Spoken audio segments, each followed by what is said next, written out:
Launching downfield, underthrown and intercepted. Kenley has an escort down the sidelines.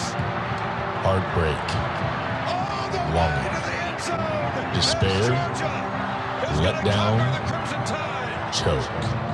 These are words Atlanta sports fans are all too used to hearing. Until now. Dansby throws to first base. Is this happening? No more negative expectations. No more playing the victim. No more fair weather freeloaders. No more. 38-yard field goal by Morton Anderson. The hold, the kick, it's on the way, it's up and going. The Falcons are going to the Super Bowl. The Falcons are going to the Super Bowl. From the Mesmerized Studios in Woodstock, Georgia, Believe Entertainment proudly presents Believe in Atlanta Sports with your hosts, Robert Taylor and the Commissioner, Mark Rich. Hello, Atlanta sports fans. How the heck are you? Happy whatever time of day it might be that you're listening to this show, because it is digital. We're on all the time. So it could be 1 a.m., it could be 7 a.m., I don't know. So whatever time it is, I hope you're doing okay. And man, we are showing our age a little bit today, because you can't, again, obviously you can't see it, but there's stuff going on. We are another step closer to going live shows where fans can actually interact with us. And that, man, it's either going to be a good thing or a bad. Well, it's going to be a good thing, but It's going to be awesome. It also could get really weird because you get us raw, unfiltered. Not that you don't now, but there is some production involved, after we do this thing. But anyway, I digress. So we've got this cool switch that we're going to have where we can control our own camera angles, and, shows will get out faster. And, man, there's all kind of cool graphics from this streaming platform. Man, all at once, we're going to be able to be on Twitter, Facebook, you name it, anything, YouTube, the one where the kids play the video games, Twitch, which it's not just video games. There's a lot of different things going on Twitch, but it's like 30-something platforms we could all potentially sign up for, and just you get a heavy dose of me and the Commissioner. I don't know if that's a good thing or a bad thing. Streaming live. Yeah, so I was having trouble with the camera, one of the cameras over here this morning. Mark's complaining about and now he is a dad, so this kind of goes along, but he's complaining how his chair's never the same way twice when he gets here, and, man, we had an episode of Grumpier Old Men this morning. Yeah, he's complaining about his chair. I'm screaming at the camera because I can't figure out how to get it to work. So I call our buddy Jared Adams at Mesmerized Media, who they so graciously let us use their facilities and come in and do this thing, and they help promote us, and we love them for it. They're helping us chase the dream of Atlanta sports domination. I said the other day on Facebook, we wanted our slice of the Atlanta sports talk pie, and we like pie, so it's got to be a big piece. So this is going to be a big piece to that pie. The show's going to look much better. If you look behind me, we got some cool stuff, some cool sound panels, and I got this, we talked about it before, I got this great Stetson Bennett canvas you're going to see behind Mark. I got a Tom Glavine jersey that's awesome. I just don't know where I'm going to put it. But we're going to jazz this place up. Yeah, man, in the morning started weird. I'm having a bad beard day, too. It's kind of fuzzy and wild, and you probably won't notice it on camera, but I couldn't tame the beast this morning, and unfortunately, I have to have a beard. Do you have a good beard oil? I do, man. It's from, I want to say from Paul Mitchell or something, but, I have a heated beard comb and everything, but I don't have the option of not having one. I was told by my girlfriend when we first met and started dating, Miss Valerie Miller, that I, in fact, had to have a beard because goatees were stupid. And okay. Now, are goatees still, or were they ever cool or not? I don't know. Sometimes now when I go look back at my goatee pictures, I'm like, yeah, that was really bad. I occasionally wear a goatee, but if my laziness factors into that, it's if I'm trimming the beard and go a little too far, don't have time to shave everything all the way off, I just clean around and leave it there until I finally decide that I hate it and it all comes off. But maybe next time that happens, it'll just go straight Strider stash. You read my mind. We're starting to jive more and more as we do this show, because I was going to call you out on that today, because the last show I said, what, are we doing the Strider thing for postseason? And you still have the beard coming in. So here's What's up the with that? problem. If you want our viewers to go this way and not this way, I have to wait till this gets a little fuller before I shave down to just the mustache. And Hey. I'd like to be able to drive through school zones. Maybe you're right. Maybe our fans like watching paint dry or grass grow, and they want to watch different shows and see how the stash progresses. If you hit us up on Twitter or any of our platforms and tell me to shave for just do a mustache, I'll do it. Postseason, man. I was thinking of shaving my beard at some point, maybe this winter or as it gets into the fall, simply because To test the market. Well, no, being I'm just single. Simply because I've had this same facial hair for years now. Like my dad would do it every once in a while. He's like, man, I gotta get a fresh crop of whiskers going. He's like, he's got some age on them. Plus, it's just for something to do. I don't know what that says about me. Like, is my life so boring that shaving is fun? But No, but it honestly, it takes a minute for you to like get used to how you look, but like also it feels incredible. yeah, and I forget. It's like sometimes like, what do I look like without a beard? Like you can go back and look at pictures, but it would just be fun to do. Just I guess.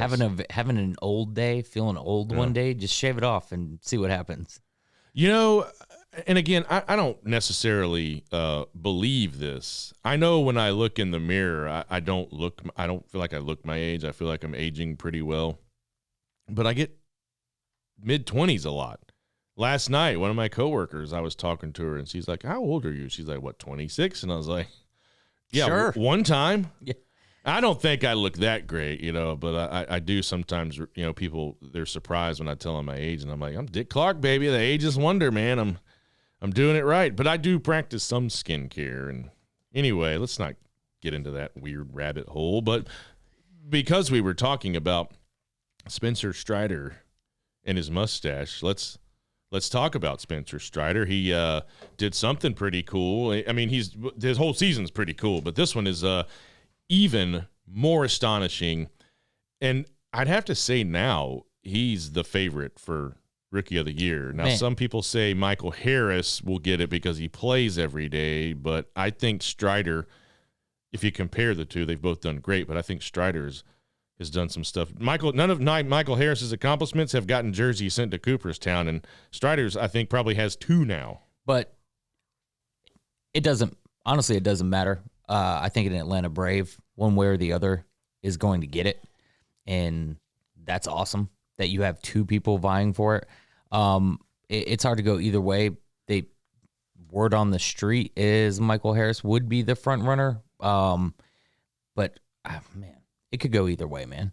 So, Strider had the jersey sent off to Cooperstown with the 16 strikeout game. I don't know if something I would assume went to Cooperstown with this one, or maybe at the end of the season, but he became, first of all, he broke Randy Johnson. I think we already talked about that in the prior episode. Broke Randy Johnson's record, fastest 200 Ks, but now Spencer Strider is the only pitcher in the history of Major League Baseball. No one's ever done it before with 200-plus strikeouts. I think right now he's sitting at 202 and fewer than 100 hits allowed in a season. And with 14 games left, you're thinking 1, maybe 2 more starts. He's only given up 86 hits, so he's going to finish the season probably under 100 hits. Now, that being said, and plus I think they're probably going to limit his innings because he is starting to experience some soreness, and I think probably, too, it's pretty safe to say this is the most he's ever pitched in his entire baseball career. Sure. Not that he's not a young stud. I mean, but it still takes some getting used to. He's a fireballer. It's not like he's just out there throwing Greg Maddux magic. But and again, I said this many episodes ago now, but you wonder, because the Braves are now in the playoffs, now because they are competitors, because they want to win, do you sort of go, you know what, guys, we're in the playoffs. The ultimate goal is the World Series championship. How important is it to maintain the streak of division championships, and do they start to rest guys and go, you know what, if we win it, great. But if the Mets take it, fine. Again, because they are competitors, who knows? We talked about this when we were a lot further out and just talked about logistics of if it meant keeping people healthy. Yeah. Then what do you do rather than, but like there's no way they're not going to try to win every game regardless. But I hear what you're saying as far as keeping, like whether it means keeping Spencer in an extra inning in a game that he starts to try to get that win, or bringing him out to make sure that he's healthy for the game. I'm sure that's going to factor into a lot of like the minutia and the decision making for the rest of the season. But I also think that, hell, putting Kenley Jansen in the ninth inning is a roll of the dice. You know what I mean? So you're trying to get him ready, but that's a questionable decision at this point. I mean, he almost gave it away the other night. But he didn't. He did not. No. But I'm just saying, like, putting him in to try to get him and his stuff worked out, it is the same costly decision. You know what I'm saying? If you choose to rest him, or if you're choosing to play Kenley, right now you're risking wins or losses getting ready for the postseason. Correct? Yeah, but it's weird, man. Here's the thing about Kenley Jansen, and you saw it on Twitter, I'm sure, because we both have access to the account, but he's second in the National League in saves. He's third in all of baseball in saves, but the Braves, here's another one. They're number one or number two in all of baseball this year in blown saves. So it's strange to have a guy who's up there amongst the elite closers and still lead the league in blown saves, but he hasn't got every save opportunity. We all know that. Well, and he hasn't been this way all season. You know what I'm saying? Like there's some questionable times early on in the season, but like it's more it's a reoccurring thing now towards the end of the season, and he's vocal about it. He knows that there's something going on. That he's vocal about there being something messed up with his delivery. So I feel like also it's like you have the most missed shots if you take the most shots. You know what I'm saying? Yeah. Like that's one of those things, those stats that go hand in hand. If you're in there competing for the save more often than not, then you're probably going to have more blown saves than others, because that's just what it is. That's just numbers. But I don't know. Very true. Well, my prognostication, I think, is going to come true, where we're headed on this collision course with the Mets at the end of the month. There's 14 games left. If the Braves go 7-7 in those 14 games, they win 100 games. I think the Braves are going to break. That's crazy too, man. I don't know, because I didn't take the time to look it up, but when was the last time the major leagues had multiple 100-game wins by franchises? The Dodgers are well over 100 games already, I think. If they're not, they're very rapidly approaching it. Looks like the Mets could probably win 100. The Braves, I think the Braves are going to go better than 500 to finish out the season, so they'll have over 100 games. That's pretty wild to think. Where are the Astros at?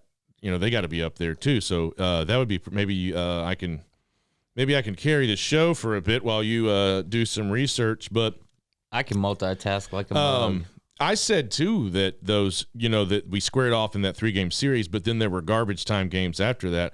Those games now, I'm going to retract my statement and say I'm sorry I said that, because the Nationals and the Marlins both have the opportunity to play spoiler for either the Mets or the Braves.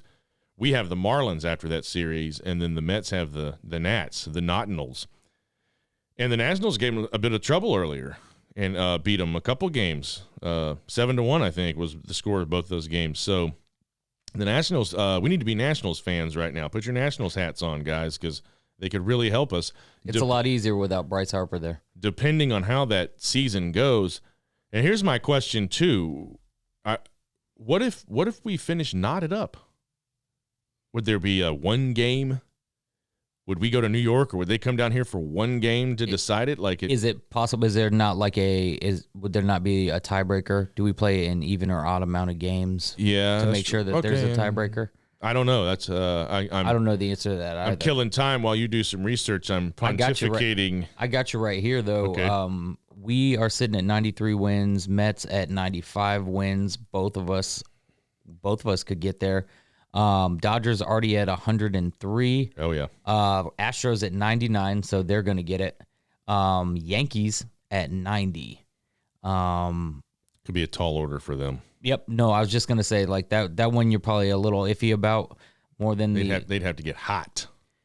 Well, Aaron Judge would have to double up his home run production to help them out. But, yeah, so you can almost guarantee the Astros, who are sitting at 99, are going to get it.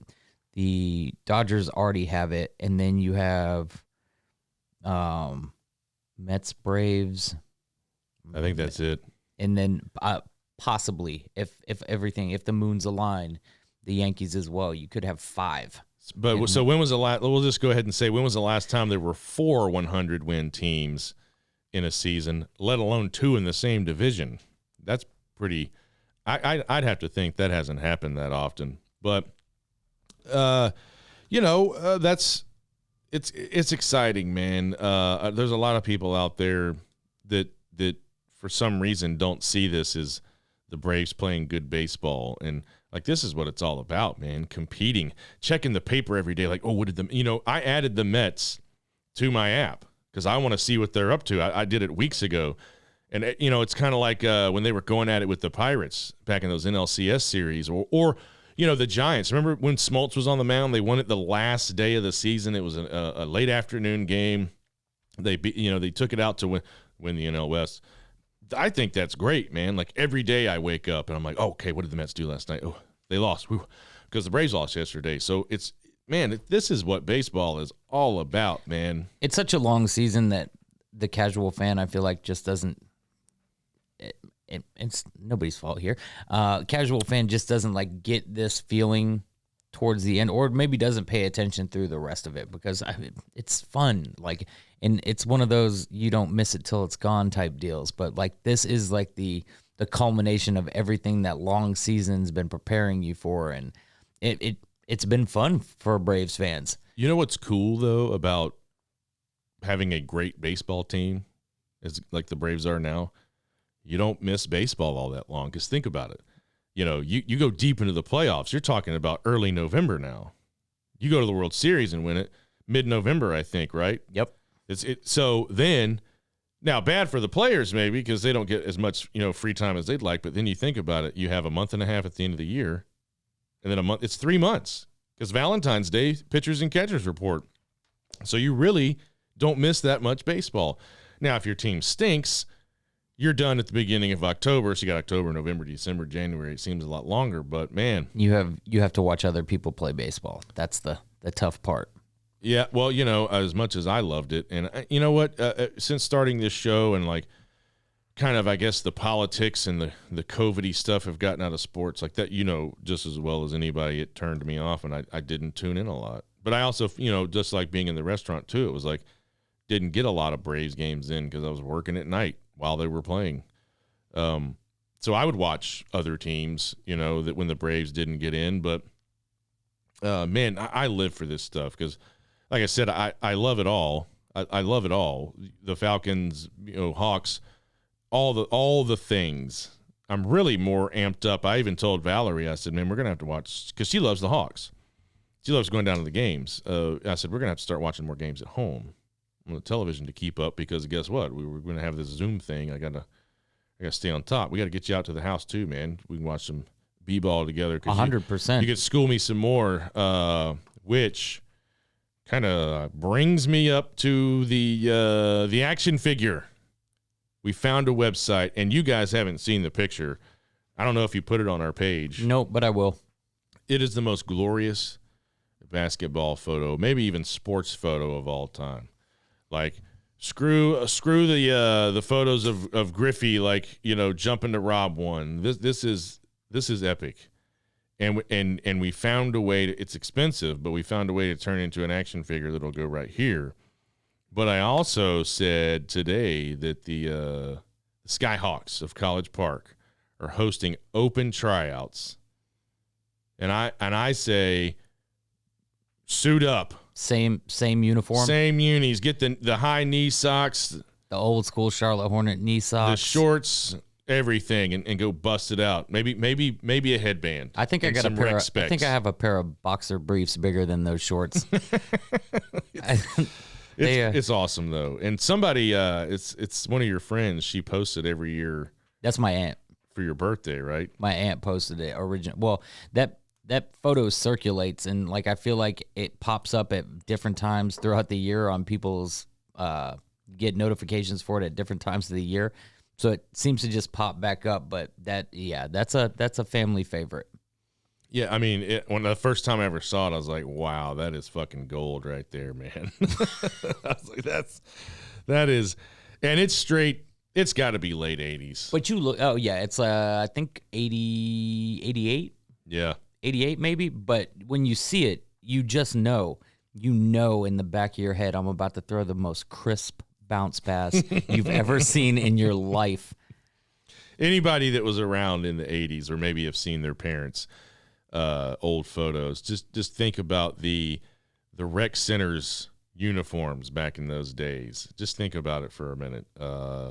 Let's just say rec basketball uniforms were a very, very bad ripoff of the NBA uniforms, which were already pretty bad because I was not a fan of the short shorts and the – yeah, so just try to, get that mental picture. But it's also this great, like, action.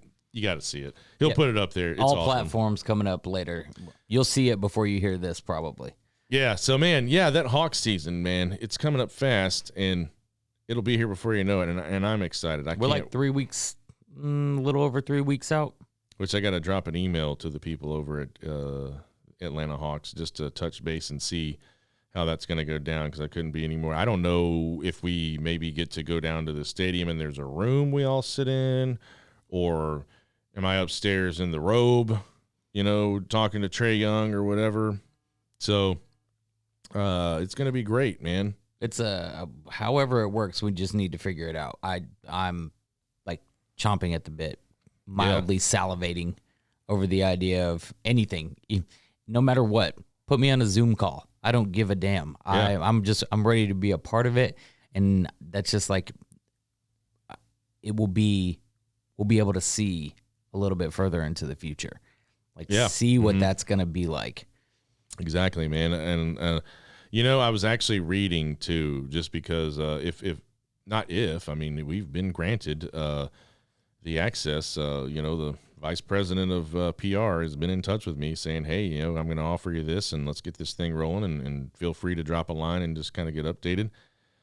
So I was reading about, what should we do? Because I've never interviewed an athlete or a coach. So they were saying that a lot of times the athletes or even the coaches like to kind of keep it light or ask them kind of different questions that they might find some humor in or something, or maybe like, hey, Trae, what do you eat? What do you eat pregame? How's that? Has that changed up over the years? What do you like to do? Just kind of stuff like that. So, because we got to stand out. We're going to be in a room with some heavy hitters. It's when you hit them with I once watched a video of Delonte West eating Popeye's chicken, sprinkling hot sauce on top pregame while he got his hair braided. What do you do pregame, Trae? Yeah. And then while he's laughing, maybe he'll never forget us. Yeah. So you got to make yourself stand out. So we got to work on that. But, we were talking about birthdays and photos getting posted for birthdays. And you noticed something right before the broadcast and scratched it out. On all our social media platforms, I basically went through and followed the majority of the active rosters for our teams just to keep up with everything, and so that would be the forefront of the posts that I see when I go and look on there. But I didn't realize this either. But Trae and Deontay just had a birthday, and they share the same birthday. They're both born on September 19th. Trae born in 98. Deontay born in 96. So happy birthday to both of them. Hopefully this is soon going to be your favorite Atlanta sports podcast, radio show, whatever we're climbing to. We'd love to have them on the show and talk to you post game with our virtual Hawks credentials. It's gonna happen. I just want to be out there with doing the shoot around. Yeah. Hey, man, I think we've talked about it before. I want to, or maybe not, I don't know. I want to be a sweat mopper. Those guys make six figures. Did you know that?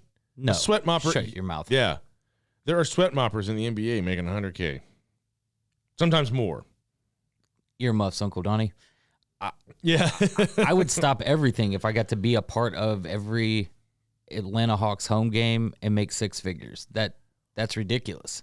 Yeah, you tell right. me I could podcast and be literally courtside for every single one of the okay, sign me up. You know what I was thinking about the other day? Right now, I could probably say it might be my favorite Hawks memory. I shouldn't say that, though, because I've been to a couple games with my girlfriend. So, no, it's not my favorite Hawks memory, but a great Hawks memory. We had those great seats from our good friend Christy Campfield at Performance Food Group, and the Hawks played the Lakers. Such a fun game. Not only did the Hawks beat the Lakers, but at least two, and I think three times in that game, our boy Trae Young nutted the crap out of LeBron James. I think it is a verified 2 nutmegs. Yeah. Verified 2. But Definitely 2, but I think it was 3. But, yeah, that was and for those of you that don't know, I don't like LeBron James. And I should preface, not preface, but I should be more specific and say I don't like NBA LeBron James, because that man definitely has 2 personalities. He's like Harvey Dent. He has his on-court, in-season, like, persona, and then he has his off-the-court, which sometimes I wonder, are they starting to mesh together? Because on one hand, he's done so much for communities and troubled youth and just all sorts of great charities and whatnot. But on the other hand, he is a whiny, flopping, selfish child of an athlete who oftentimes, when the GOAT question comes up, votes for himself. He has proclaimed himself the greatest of all time. You don't get to do that. I mean, you jokingly can, but he's serious. And I don't like LeBron James. I don't. I used to, man. I watched his high school games. When he first came to the league, I was like, oh, this guy's going to be the next Jordan. But he wants to be Michael Jordan so bad, it's ridiculous. He wears his number. He remade his movie. And he's just chasing a ghost. And so anytime we get a chance, ghost. Yeah, anytime we get a chance here on this show to dog LeBron, I'm going to do it. And sorry, Malcolm, if you're listening, our buddy Malcolm, he loves LeBron and the Lakers. Old ass Lakers, Malcolm. it's tough. And if you're on the Jordan side of the coin, it's always going to be tough, because LeBron's an exceptional player, but like the way people try to argue nowadays or debate, like it makes people like LeBron less. If you're on the Jordan side of the coin, you don't argue properly for LeBron. You don't petition well for him. You just you do a lot of yelling, folks. So just so you know, when that conversation comes up and you can't keep your cool while you're explaining your side of the story, it furthers our point. Yeah, I mean, it'll forever be divided, and it'll forever be the one thing. Like, it's kind of one of those hypotheticals that I don't like. The game is completely different. Mm-hmm. For both guys, but I just think, and here we go. Don't do it. I won't do it because you know what? LeBron could never play in Jordan's era. And of course, if you ask people today, there's a couple of NBA players that said Jordan could run out there now and give you 15 good minutes and drop some serious buckets, but who cares? For me, Michael Jordan is the greatest basketball player I have ever seen in my entire life. But there are people older than us that would say, it's Wilt or Kareem. Bill Russell, because of his hardware. Yeah, and Dr. J. There's I'll tell you, one of the most underrated basketball players, and I say this one a lot, that go back and watch some of his tape, like people don't talk about him, but he was very, very, very good. Played for the Hawks for a little bit. Played for some other teams as well. Moses Malone. Oh my God. I don't think he's in GOAT conversation in anybody's GOAT conversation, But he good. definitely a phenomenal basketball I player. mean, very, very good. I'm not going to go down this rabbit hole yet because I'm sure we'll end up going down it one time, and hopefully we'll do it with a guest who has a avid for a LeBron perspective of it. My thought was always if LeBron came out same time as Jordan and had to play against those bad boy Pistons teams and those Celtics teams and those teams that tried to hurt Michael Jordan, LeBron would have either been finished before he got started or would have been turned into a ultra monster. Like if that sharpened him instead of beat him down, then we might be having a different conversation, because LeBron James, it's always going to come down to the killer instinct. I was talking to our friend Mark Watley, and I'll have to talk to him again, but he popped by while I was in the office doing something, and he said something about LeBron, and I turned around and I said something back to him. He's like, man, that is probably the best way I've ever heard that put. And it's I said something along the lines of LeBron James wants to be perceived as the man, but doesn't want to actually be the man on the court. And that, like, that's going to offend a lot of people, but like that's how I feel. That's how it's perceived. Jordan doesn't give a damn what you think about him. He wants to be the man on the court. He literally, all the stories you hear about him, he does not care what anyone else thinks. He wants to be the best when he's on that court at every time he steps out there. So that's kind of where I land in the whole thing. I don't know LeBron personally, so I can't really speak on that, but that's my mentality. That's why I'm always going to side with Jordan on that one. Again, I mean, if I sat in a room with the man for 5 minutes, I might leave and go, man, I love that guy. Same with Tom Brady. I've talked about it before, with Peter Breder talking to Aldis on the surfboards, and he wants to hate him, but he can't, because he understands his gothic Neil Diamond, thing he's trying to do with his album. Damn it, man. That's exactly what I was going for. Yeah. So, but, LeBron just, and I know we're getting off course, but you know what? It's our show, so we can do what we want. And this is, people talk about this a lot. He just really portrays the idea of the spoiled athlete. I mean, he's just spoiled. He's a baby. He and the greed he just displayed. The guy's already, by a lot of reports, a billionaire. And this 2-year massive deal he just signed with the Lakers. I mean, that's just, what do you do? I mean, you could have said, I don't really need that giant mega deal. I will 2 years, like $95 million. I will disagree with you on this one, because think about the luxury tax in basketball, and you can go into the luxury tax, but it's going to cost your owners. Do you know how much money he is making for the Los Angeles Lakers? So, like, he's not being greedy taking that money because of LeBron. Like, jersey sales and attendance and all sorts of things are way up for the Lakers for him just being there. So I don't think that's a greedy thing on his point. Plus, if they're billionaires. If they're gonna offer you money, you're gonna take money. You're never gonna leave money on the table. And by him taking a smaller contract, it doesn't better the team. The part that I hate is that he's the destroyer of franchises. Is he comes in and he bombs and depletes it to get what he wants there, does what he wants to do, and then like leaves them in shambles, leaves them in rebuild mode every time. I don't know, man. I just feel like had he not, I mean, if he doesn't take that money, there's more money to allocate elsewhere, right? Well, luxury to sign somebody else. I mean, I get it. They don't.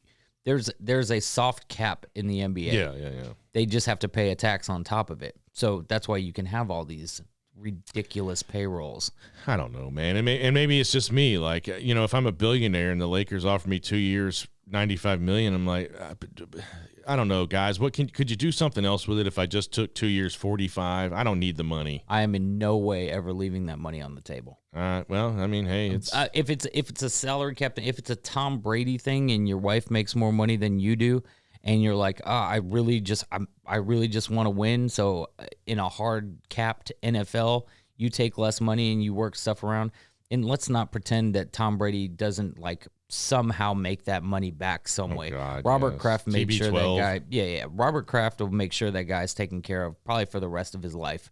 But yeah, you never leave money on the table in this scenario. The way that people are getting paid in the NBA now as well. Same with Major League Baseball. Like you don't see people. You don't really see people leaving money on the table at all, Unless you're Freddie Freeman. except. Well, yes, unless you make really bad decisions, like Dennis Schroeder, who turned down the $84 million contract. Man, there was Now a couple of those guys that did that, and they're making peanuts. He's literally playing for the Lakers again on a $2.84 million contract, and he turned down a 4-year, $84 million contract to play still for him. $2.84 million. I don't know, man. I guess I'm just, maybe I don't understand the numbers of it. I just feel like, if you don't. And I guess it's just because you're a billionaire. Like, do you need 2 years, $95 million? Like, your kids are never going to spend all your money. Like, he's not. LeBron James is never going to be one of those stories to where he spent all his money. He's never going to be holding a tin cup. Tom Brady's never going to be holding a tin cup. I just see it as like, why? Maybe he has aspirations of even bigger things. Don't make me go down this hole and Billionaire. Like him. He's a billionaire. He can do whatever he wants. He's got $1 billion. But How much more do you need? what if he wants to challenge Elon? What if he wants to build spaceships? I guess. I mean, he made Space Jam. I don't know, man. I guess that's just me. Like, Maybe he wants to go see if there really are Monstars out there. Maybe he wants to actually go try to play them in basketball. I'm just saying, don't leave any money on the table. That's where you and I, because sometimes I am like, hey, good for him or good for them or whoever, shitty musicians or whatever, or crappy rappers. I'm like, well, on one hand, good for them that they made the money, but I don't know, man. When you start getting into the billions of dollars, it's like I just feel like the Lakers could do something. If they weren't giving him that money, they could use that money for something else to better the franchise or enhance the fan experience. Something, I don't know. Maybe everybody, because LeBron didn't take $95 million for 2 years, free parking for everyone. I don't know. Lower beer prices. I don't know. I don't. Is that even a thing? I mean, somebody could probably walk into this, and you've done a pretty good job of it, but somebody could probably walk into this room and lay it all out for me. And I go, oh, okay, it makes sense. But I don't know. Lakers' net worth is $5.5 billion. Yeah, it just seems excessive. I Just don't know, saying. man. For a billionaire to sign a 2-year, $95 million, wasn't it 2 years, $95 million, something stupid like that? Sure. Yeah. I don't know. To me, that's just greed. But again, like you're saying, hey, man, they offered it to him. Hey, don't leave money on the table. I'm just like, yeah. But that's the thing. And I haven't seen the actual contract, but LeBron James normally signs 2-year contracts with an opt-out clause, and he normally opts out after the first year of those contracts. And I don't know if it's that much spread out over 2 years, so you can do something with the salary cap on that. And they may be writing these contracts to make the first year more beneficial for the Lakers. I have no idea how it works. I really don't. That would be a deep dive down a weird rabbit hole. You like those rabbit holes, I though. do. I love rabbit holes. Son of a. So, yeah. Oh, man, late nights on YouTube. Next thing, I mean, I go to some strange places. Like, I just, AI. Well, just Google AI or go on YouTube and type in AI. I'd love to watch a bunch of videos on Allen Iverson. Oh, just kidding. Artificial intelligence. AI is about to get paid, man. His that big trust is about to. Such a weird thing, but the ship is about to come in. 50. How many million? 52 million. Something like that. Something ridiculous. But yeah, it's.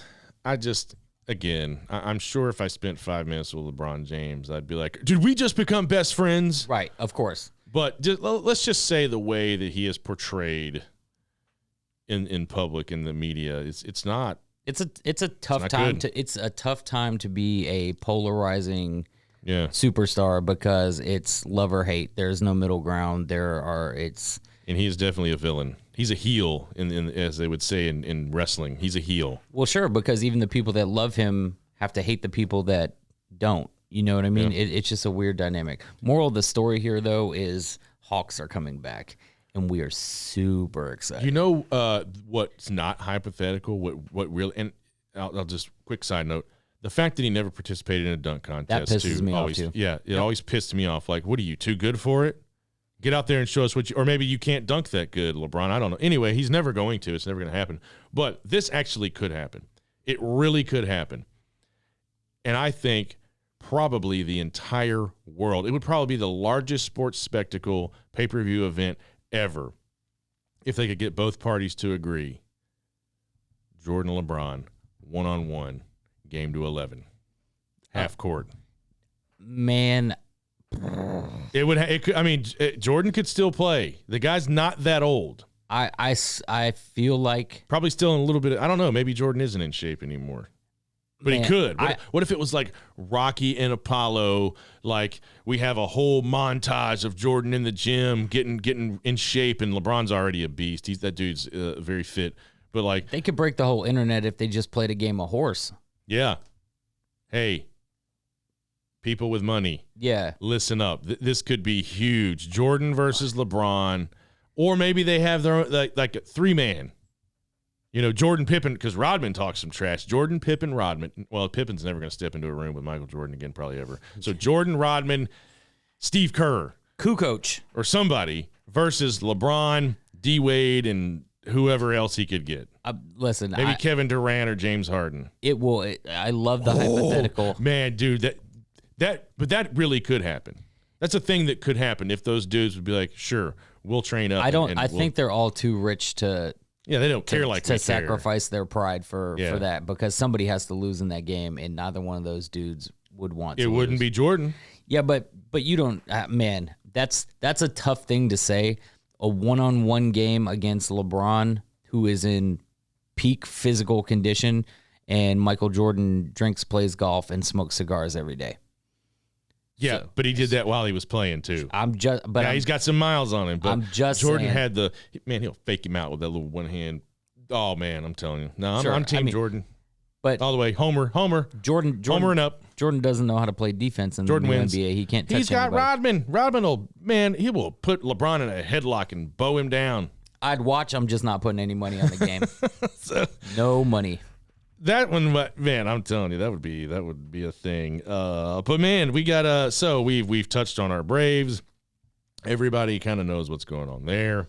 We just went down some crazy avenues with LeBron. Because the basketball's coming back. Basketball is exciting. Basketball. Who knows Curtis Blow? Anybody? I know him. Basketball is my favorite sport. You young bucks, Google him. Yeah, Curtis Blow, man. So let's switch gears. Let's get out on the gridiron. What do you want to do first? You want to do dog? Let's do dogs. Let's do dogs because it's going to be quick. Yeah, they're going to beat the hell out of Kent State, the Golden Flash.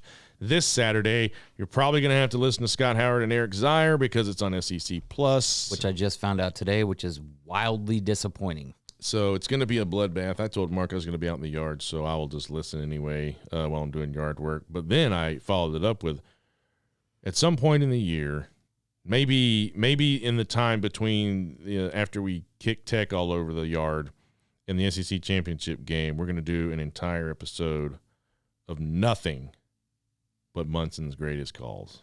Oh yeah, and you can send us your favorites. We'll play them. We'll probably have our live stream and stuff, all our cool stuff going on around here by then. But we'll just do our favorite calls and talk about them.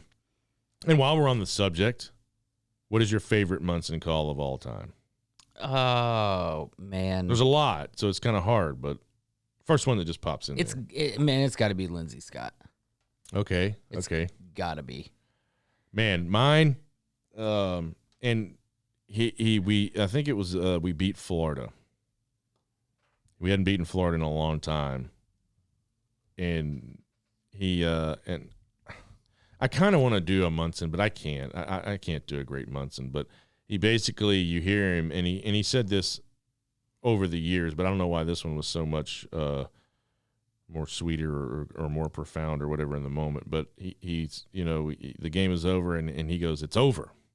I've lit my cigar." I kind of did one. Or the Veron Haynes. Hobnail boot. In the back of the end zone. Hobnail boot is great. We just broke their noses. We crushed them. That was there's, man, go Lindsey, go. Sugar falling from the sky. Herschel, he ran over the man. A metal freshman. steel chair. Yeah. Oh, God, there's so many, man. Yeah. Oh, Dogs line up in the I formation.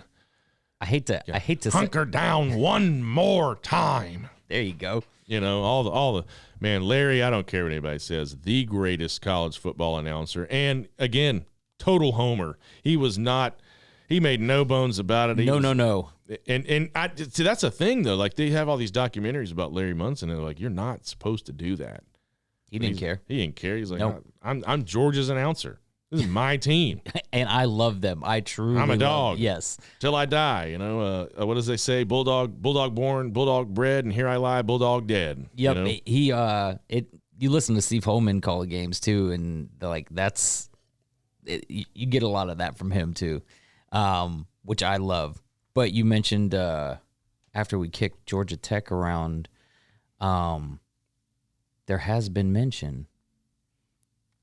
Whispers of them firing their head coach and potentially seeking Deion Sanders. Hey, bring him back to Atlanta, baby. Jeff Collins has done a poor job too, but he doesn't have a lot to work with. It's such a hard transition. And with the way things are going in college football right now, like I almost feel bad for the guy because I've got a lot of friends who are Tech fans, and like I was very excited for him. I want Tech to be good, to be honest with you. I don't want the last game of the season to be like one of those games where all it can do is hurt Georgia. Like as a Georgia fan, I don't want it to be like that, but I just don't want Tech to win ever. I don't want any Tech fan to. I mean, yeah, Tech has beaten Georgia over the years, but I don't ever want them to win ever again. Ever. Well, now because of the way that the scheduling is going and the way that they're talking about super conferences, I want Tech to be good so we don't lose that game, because that was something that they talked about. What if Georgia and Georgia Tech don't play anymore? I don't want that. That's never going to go away. You say that. Man, Tech and Georgia fans together would probably unite and burn down the city. Sure. Like, you can't do well. But like, it's not their call. If you pull up these super conferences and all of a sudden you're playing 9 or 10 in conference games because of the new conference alignment and something happens. Hey, let's make a trade. Vandy for Tech. Send Vandy to the ACC. Tech comes back home to the SEC, because Tech used to be in the SEC. Bring them back home. Put them in Georgia's division. You really hate them, don't you? Yeah. I mean, you know. That's a worse punishment than not getting Here's to the play thing us. about Georgia Tech, and I say this jokingly because and there could be some truth to it, but Georgia Tech, golly, it's an engineering school. Engineers make a lot of money. Georgia Tech has a lot of money. The only problem is none of them like football. You know, it's like, a buddy of mine was really upset the other day. I saw him post on Facebook. Mike, if you're listening, he was posting about all these people talking about how Georgia Tech, and I think he was citing Georgia fans, which I'm sure a lot of Georgia fans probably like to just scratch at their eyeballs, but about how that they didn't have the money to buy out Collins's contract. Now that nobody wants to spend that money, but they got that money. Well, I will say this, and I can't tell you the timeline on it, but not long ago, I read an article where they were talking about kind of Georgia Tech's football program and the state of the program, and there were some people that in the article, they said they were on the inside of the program, and they said Georgia Tech is about to be faced with a problem of we either need to find a way to get some money, or they even said it, stop playing football. So it could be that they don't have a lot of money there. I don't know. But it was definitely, I mean, I wish I could find the article. I got to get better at saving stuff like that so I can reference to it. But they definitely referenced the fact that Georgia Tech, in fact, needs to. Copy link, paste notepad. Yeah, they need to figure that out. Like, they need money in that program, you know, so. Well, maybe there is some truth to it. I can't imagine. I mean, that stadium's kind of a dump. I mean, they've done some work to it, but you've been there. You might be right, because what was it, Paul Hewitt? Didn't they have conversations about questions about what they were going to do with him as their basketball coach because of his huge buyout? Yeah, man. I don't know what's going on with. I mean, they got they've had some great baseball teams, a lot of great golf, and I'm not joking. I mean, sometimes back when Georgia was kind of floundering, not floundering. That's a bad word to use, but when they weren't really reaching the heights in football that people were saying. I was like, hey, got a great swim program, which we do. It's incredible. Gymnastics too. So I'm not joking when I say that Georgia Tech really has put out some great golfers and great golf programs. Play baseball very well. Yeah, their basketball, man, really not much. A little bit after Crimmins, but that was the gold. Bobby Crimmins and those Georgia Tech teams, that was the golden era for Tech basketball. But man, here's the thing. In this landscape, if you get Prime back in Atlanta, which is a problem, it's still, even in the back of my head, this will be another stepping stone on his way to Florida State. I have this thought in my head, unless he's trying to go NFL, like Florida State is where he's going to wind up. I guess that's my question, because I haven't watched. But I mean, is he really that good? Who, Deion? Yeah, I mean, is he going to be a Nick Saban, Kirby Smart, Bobby Bowden? Like, is that what we're watching? The ascension of Deion Sanders into the coaching world, and he's going to win? God, I think if there is a man that understands the game top to bottom and understands, I'm talking about going through the recruiting process as a top flight recruit, a blue chipper, coming through college, the whole process, going into the NFL, doing everything. If there's someone who has perspective that can relate to these kids coming into college and with NILs now at his back, and we know, I don't know what the booster situation is at Georgia Tech or what their money situation is after this conversation, but nothing about him being in an ACC school in Atlanta leads me to believe that he would not be able to attract top flight. He's got he's got Travis Hunter to go to Jacksonville State, the number one recruit in the country. He got to go to his school. Oh, well, if he takes the Tech job, Travis Hunter's coming with him. But that's what I said, too, 100%. About that is like, okay, on one hand, you have this kid who's now a big fish in a little pond, and he's playing against inferior talent, and like iron sharpens iron. But who wouldn't jump at the chance if you're a defensive back? I don't care if you're a free safety or a cornerback. Who wouldn't jump at the chance to learn from arguably the best to ever do it? Sure. So, and that's the whole perspective thing. Like, who better to teach you on how to like do everything? Like, you learn football from Deion Sanders, and who, like, his coaching staff. His coaching staff he can get people to come coach with him. Yeah. You know what I'm saying? He's got a tree of friends and people that he knows that will come, I'm sure, gladly to coach with him. You bring kids into that environment, you condition them on how it's going to be after the fact, or if the NFL is not for them, if they're not that good, you can. It's Deion Sanders. Deion Sanders can motivate literally all these kids. Graduate assistant. Yeah, all I'm saying. Get in the coaching funnel. All I'm saying is it's a scary thought of Deion Sanders coming to Atlanta. I think it would be incredible for Tech if they're not completely broke. If they figure out a way to use NIL to Deion's advantage in a Power 5 school, it could be a problem. I'm not saying it's going to be an overnight success, but like with the transfer portal, holy shit, man, it could be. You could immediately see a vast difference in Georgia Tech. I'm hoping he waits and goes to Florida State. Let's do the thing real quick. Oh, man. It doesn't work. Oh, magical. We were going to go to our little dreamland for a minute, but let's go anyway. We don't need the little we'll figure it out later, but let's go to that dreamland of Prime versus Kirby in some battles, Georgia Tech, in-state, clean old-fashioned hate. It would be great. Yeah. It would be awesome. I'm sure it would take a minute, just like it took a minute for Kirby to get everything that he wanted at Georgia. It'll take a second for him to get it, but I think it's going to be a real problem when he becomes a Power 5 head coach wherever he goes, whether it's Tech, Florida State, or any other school that decides to offer him when he wants to go. I think he has unfinished business at Jacksonville State. I think he has stuff that am I saying it right? Is it Jackson State or? I think it's Jackson State. Yeah, I'm so sorry. That's my bad. he's got unfinished business there. He's got a plan. He's got stuff that he wants to do, and I think he's working on it. But, this job's not even open yet. Yeah. It's going to happen. They're saying it could happen Saturday night. Sure, but until then, keep going.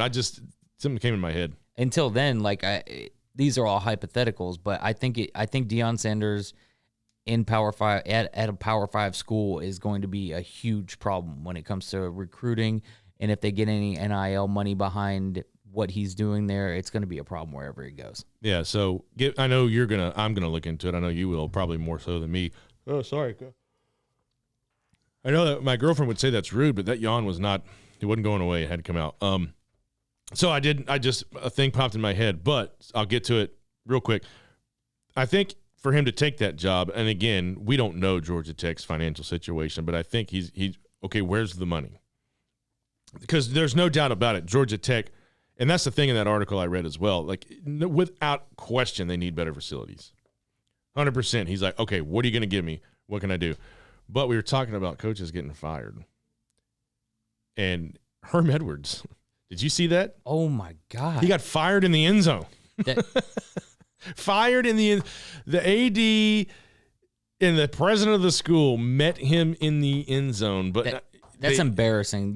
They should be embarrassed. Unless a story, a crazy story comes out where what's the there was a lot there? Of they could have handled that better for sure. And maybe Edwards might have a lawsuit involved there, but there was a lot of bad stuff going on there, a lot of naughtiness and a lot of rule breaking and a lot of violating COVID stuff. But to do that on national television, it's a bad look for everybody involved. Yeah, if I'm a coach, I'm like, hey, are you going to do the same thing to me? So yeah, they could have done a better job. But guys are like, man, I've heard about people getting tarmacked, but I think Herm Edwards is the first person to get end zoned. Yeah, wow. But yeah, just fired in the end zone. So, well, speaking of end zones, let's hope. You know what? I'm going to stop myself right there. I said, let's hope the Falcons can find the end zone this weekend against the Seahawks. But do two quick little Georgia notes.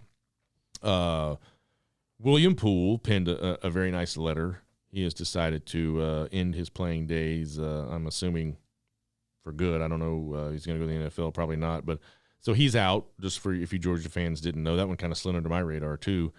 And is it Eric or Eric? I get confused. Eric Gilbert, noticeably missing from the South Carolina game. Nobody really knows unless you're on the inside. There's always those people that say, I know a guy that know a guy. His timeout, they've said he had a young child that was fighting an illness. Then people have said if it's mental health. Whatever it is, I hope he and everyone around him,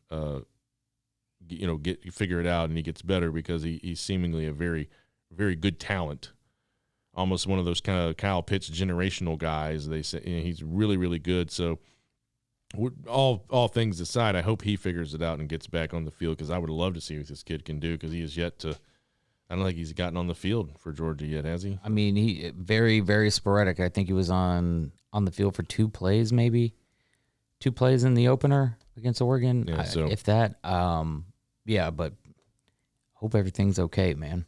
Yeah, it's just it's always disturbing when you hear that stuff, but because there's a lot of hype around him, and you just the potential to go further and do great things, and seemingly there's some things holding him back, and I hope he gets figured out. But just wanted to put that out there for anybody that might be watching. We wish you well. We hope you get it all worked out. But good vibes. And we have the time flies. I tell you, I always wonder, can we fill up time? And then I go, time flies when you stumble over LeBron James. We are going a little long. We need to cut it short. But Falcons Seahawks this Sunday, way, way out there in the Pacific Northwest. The 12th, home of the 12th man. The Seahawks, not as mighty as they used to be, but still a pretty darn good football team. They got Geno Smith taking the snaps. They still got Pete Carroll at the helm. And I said before we rolled sound, I said, let's do a little preview there, commish. So give us the breakdown. Falcons Seahawks. First 2 games for Seattle this year, 17-16 win over the Broncos, their old quarterback, Russell Wilson. That was just a weird game to watch, but hopefully it gave Geno Smith a little confidence there, but then they turn right around and take a pounding from the 49ers. They lose 27-7. The return of Jimmy G. Geez. Boy, I wish the Falcons would have taken a run at him. Man, I bet the farm on Trey Lance in a lot of fantasy leagues, so that's going to be a problem for me moving forward. But yeah, so on offense, you got Geno Smith, only been sacked 4 times in 2 games. 47 out of 58 for 392 yards, 2 touchdowns, 1 interception, 8 rushes for 16 yards. Their running backs, Rashad Penny's got 18 carries for 75 yards, no TDs. Kenneth Walker III, rookie out of Michigan State, 4 carries, 10 yards, 0 touchdowns. Wide receivers, your usual suspects out in Seattle. Tyler Lockett, 12 receptions for 135 yards, no touchdowns. And DK Metcalf having a slow start, 11 catches, 71 yards, and 0 touchdowns. On offense, not super scary, but with the guys that they have that they could be, it really boils down on how Geno Smith decides to play. If the Falcons can come out on defense and play like they played against the Saints early on, I think it's going to be a real problem for Seattle. Couple of guy to watch for me who I'm super excited about, Michael Walker, having just a real good time early on in this season. 6 tackles and 1 fumble forced against New Orleans, 7 tackles and 1 interception against the Rams. He and Rashaan Evans are going to have to do a great job of stifling the running game early and hopefully push Geno Smith into 3rd and long situations where hopefully we can capitalize and take advantage of that for him. One thing that I read that I just want to point out, and I heard it from Wes Durham and from Arthur Smith in his interview, is that on this West Coast road trip, you play the Rams and then you play Seattle the following week. So they opted to stay out on the West Coast for that week. So it's a young team, all out of town, all together, doing things all together throughout the week, getting ready for Seattle. And they both mentioned how this is like a great time for a young team to come together, to buy into each other, to get on the same page. Obviously they are, but you've just gotten 2 games under your belt, 2 tough losses probably for you to palate. And now you get to spend a week with each other and to talk about what's going on, to work together, to hang out together, go to movies, go to dinner together. Like, you're doing everything together for a solid week. So in my mind, I truly believe we're going to come out and beat the Seahawks this week, regardless of who's under center for us. I don't think that matters. I think we just have a little bit more, and from what I've seen from these guys, they keep new people keep emerging, and you see the hunger on both sides of the football for us. AJ Terrell, people are giving him a lot of hell right now, but he had to deal with Michael Thomas against the Rams. He had to deal with Cooper Kupp and Allen Robinson. I guess a lot of people forget that Allen Robinson is a really, really, really good receiver. This week he's got Tyler Lockett and DK Metcalf. Different caliber quarterback in Geno Smith, can be very good, but stats will tell you that it's not somebody that you're going to be super afraid of at this point. Let's see here. Damian Williams is out. So last game against the Rams, we had Tyler Algier essentially splitting carries with Cordero Patterson. Wasn't a great day on the ground for the Falcons. Patterson tallied 40 yards on 10 carries, and I think Algier hit like right around 30 on 10 carries. So not a great day for either one of them. I think we'll be able to scheme better against Seattle than we were against the Aaron Donald and Bobby Wagner-led Los Angeles Rams. But hopefully try to get the running game going with those guys. And I'm really excited to see what Algier brings to the team, because if he's a viable option for us, that makes Cordero Patterson even a bigger weapon. If he doesn't have to be on the field every single play, if we can split him out at wide receiver, if we can run different packages with him, rather than just needing him to be the bell cow, that's going to be a huge deal for us. Falcons are going to have to look out for Jordan Brooks. That's going to be Seattle's leading tackler with 23 tackles on the season. They only allow only 4.5 yards a carry and 7.8 yards a completion. So the defense is not frightening out there, but again, we have a young team. They say our defense isn't very frightening out there either, but hey man, they've done pretty good. I mean, they 2 picks and a block punt versus the Rams. They were disruptive against the Saints. We're pretty opportunistic, I think, and I think that everybody is still learning and gelling together on that defense. So it's about, with Dean Peasy talks a lot about assignments and like if there's a missed assignment, then it looks different than it's supposed to be. Mm-hmm. It looks like we're weak on defense if somebody misses an assignment. But I have faith. I have faith against the Seahawks. I think you're going to see a lot more. What I'm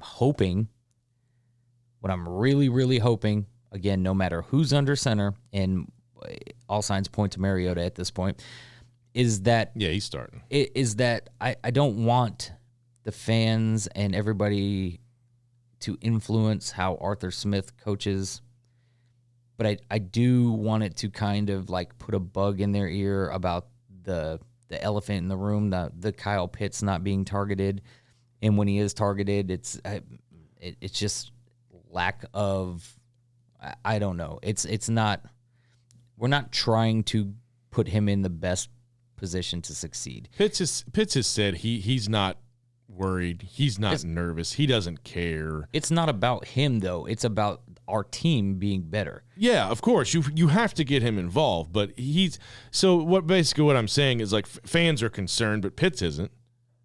Sure. And I think that's what the point I always try to make is like, let's try to put our player hat on. Let's try to put our, we're on the team hat on, and that's how we should act as fans. Like Kyle Pitts they're gonna find him the football.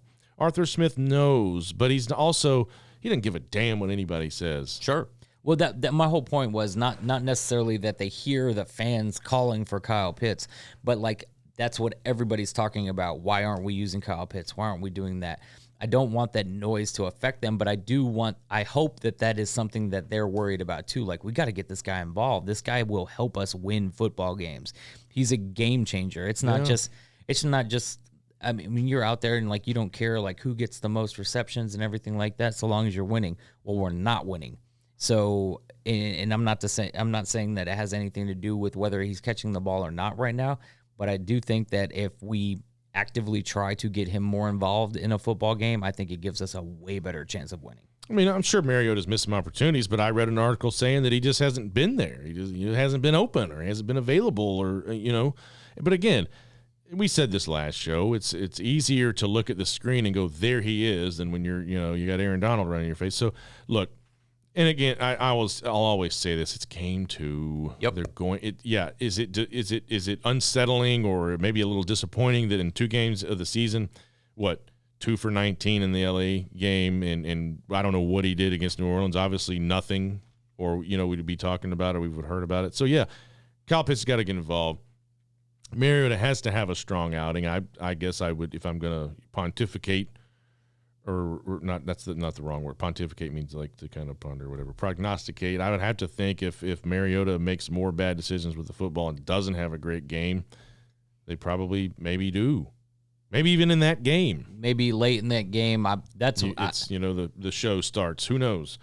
But speaking of, you talked about Cooper Kupp a couple of times. He's got a Falcons connection. Just some fun facts for you. After that game breakdown. So his grandfather was an offensive guard for the Falcons. Did not know that, but this is kind of cool since we're talking about Kyle Pitts and young receivers. He credits a lot of his success to a guy named Nick Edwards, who was at Eastern Washington with him as a teammate and then a coach. He's an offensive assistant for the Falcons and says the guy's just great, and he wouldn't be where he is without him. So to have that guy working with our young receivers is pretty cool. But that's just, I like all those little fun facts about the NFL. Can we petition for a legacy program in the NFL? Right. We already got it started with Brady. Yeah, no, Cooper can stay out there. We'll run with old Drake and Kyle.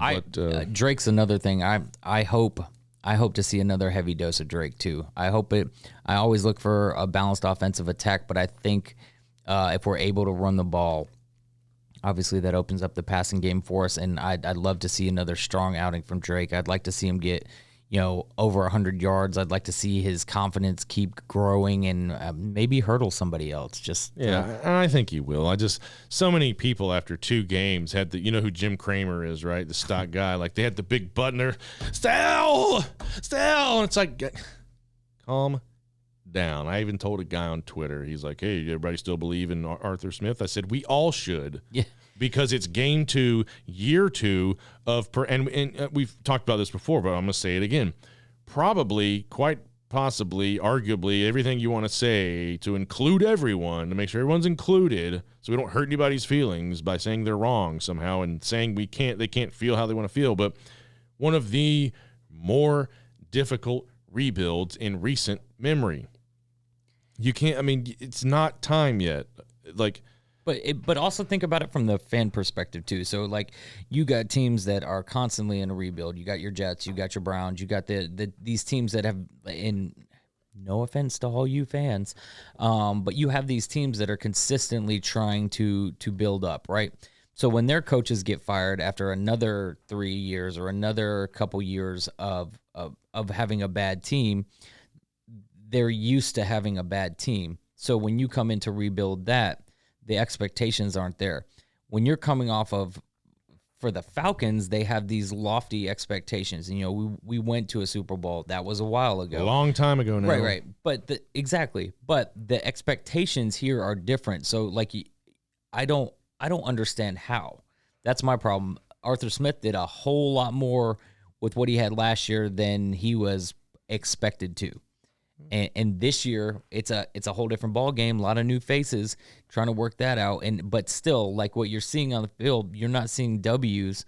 Which, if that's all you're looking for right now, like, you're kind of missing the boat. We've talked about this, and I'll probably do it till I'm blue in the face too. You're watching for progression. You're watching for the people that you brought in. You're watching for player development, and you're seeing that. You're seeing that a lot. If you're paying attention for that, if the only thing you care about is the W at the end of the day, then you're going to miss out on a lot of great stuff that the Falcons are doing. Well, again, it's sample size. We talk about sample size a lot. 2 games is not enough sample size. If we're still talking about some of this same stuff, if Mariota is still doing the same things in game 7 or 8 as he's doing in game 1 and 2, or if he's even still out there, then yeah, you can bitch. And you'll hear it from us. If Kyle Pitts hasn't gotten involved in game 7 or game 8, you can bitch. But pump the brakes. Pump the brakes. Let's play Sunday. Yeah. But think about where you are too. Think about what it is. And we talked about this against the Saints. The Saints were projected to be much better than the Falcons this year. So imagine that car getting going for the Saints and us coming out really hot out of the gates. So it's going to look a little different to you. But once they hit a rhythm, everything kind of like balanced out a little bit. And I'm not saying that we should not have won that game. I think we should have won that game. But you got pump the brakes on that one. Then you got the Rams, who just got embarrassed, absolutely embarrassed by the Bills week 1. And now we have to go into their house and play after they just won a Super Bowl. And you start getting beat horribly in the beginning. But your players are resilient, and they come back in the fourth quarter, and barring that interception, you had a shot at coming back and winning that game. They were in that game until the end. 100%. They never gave up. So, like, you look at these things. Like, I feel like this team is primed, and if Seattle plays like they played in week 1 and week 2, I think the Falcons could hurt their feelings in Seattle. But Seattle's a really tough place to play. So, again, just tempered expectations. Go into it, watch the whole game, not just wait for the final score at the end. Like, just enjoy what you're watching. Try to pick up on more than just wins and losses this season. That's tempered expectations. I think I've come up with a good idea for a T-shirt too, and we do. This is probably our longest episode ever, so we're gonna wind it down. But I think I got an Atlanta sports T-shirt that we're gonna start selling, and all it's gonna say on it is "Get out of your feelings." That's it. But Worth noting, too, that 3 Falcons, and they had some more that played for the Falcons, but I don't necessarily consider them Falcons. But there's some Falcons up for some Hall of Fame action. Warwick Dunn, Roddy White, and Andre Bad Moon Rising all getting the nod to potentially go in the Hall of Fame. But I'm going to close this show out with a very cool fact. We still got to get our boy Jared Wilson on here to argue about whether or not Tom Brady, golly. Ooh-wee. Matt Ryan Don't edit that. is a top 10 all-time quarterback. Now, here's the thing. He just became only the 8th quarterback in the history of the NFL to pass for 60,000 yards. Now, what number ball do you think it was to get him to 60,000? Do not tell me it's 283. It is. Jesus. It's 283. And I'm out. So it is, man. Ball number 283 got him to 60,000. What was that movie with Jim Carrey where number something, but the number just kept popping up everywhere? Like, yeah, I don't remember. I know what you're talking about. I don't remember. I don't either, but it's a thing that happens all the time. And it so sucks. we have a whole episode talking about exactly why Matt Ryan is a top 10 all time. And just that stat, not that stat alone, but that's just another piece. Like 10 guys in the history of the league haven't hit 60,000. There's only 8. He just became the 8th. So also on the next episode, if you see us with really raggedy hair and the numbers 28 and 3 all over these walls, smoking cigarettes. Yeah, just please disregard. So anyway, Atlanta, enjoy your weekend. We're going to enjoy ours. We're going to be back next week. Hopefully by then we've made a little more. Like I said, you can't see it, but there's progress happening all around us.